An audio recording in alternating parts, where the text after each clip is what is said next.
আলম ভাই, বলেন।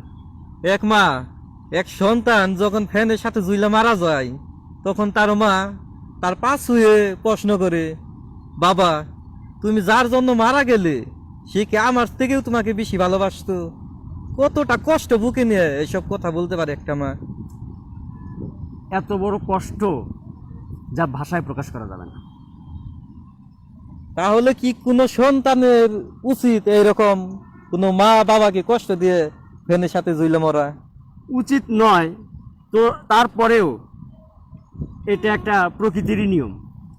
প্রকৃতির নিয়ম ঠিক আছে, এতটা কষ্ট করে বাবা মা লালন পালন করে তাদের দিকে না তাকে সামান্য একটা মেয়ের জন্য সে কিনা ফ্যানের সাথে জুইলা মরতে পারে?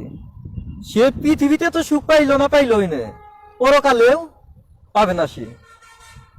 ওই চিন্তা করলে তো মানুষের কষ্ট বুঝতো, আর মানুষের কষ্টের চাইতে মায়ের কষ্ট সবচেয়ে বেশি কষ্ট। যারা মাকে কষ্ট দেয় তারা কি জীবনে সুখ শান্তি পাইছে? হয়তো সামান্য ক্ষণিকের সুখ তারা পাইছে, উপভোগ করতে পারবে সামান্য কিছু দিনের জন্য। তারপরে দেখেন তাদের কষ্টের কোনো সীমা থাকে না। হয়তো তার সন্তান অসুস্থ, না হয় তার প্যারালাইসিস হয়েছে, না হয় সে ঠিক মতো কথা বলতে পারতেছে না, মানুষের সাথে ঠিক মতো চলাফেরা করতে পারতেছে না। শত্রুর কোনো কিন্তু শেষ নেই তার। কাজেই মাকে কষ্ট দেওয়া যাবে না। আপনি যেভাবে বললেন এটা তো আসলেই বাস্তব।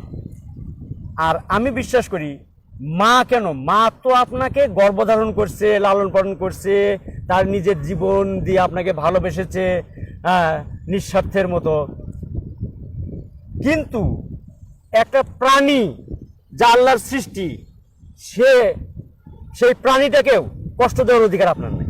যদি আপনি দেন তাহলে ওই কষ্টের যে একটা ভাইব্রেশন, সেটা আপনার উপরে এক সময় না এক সময় আসবেই। আসবে অবশ্যই।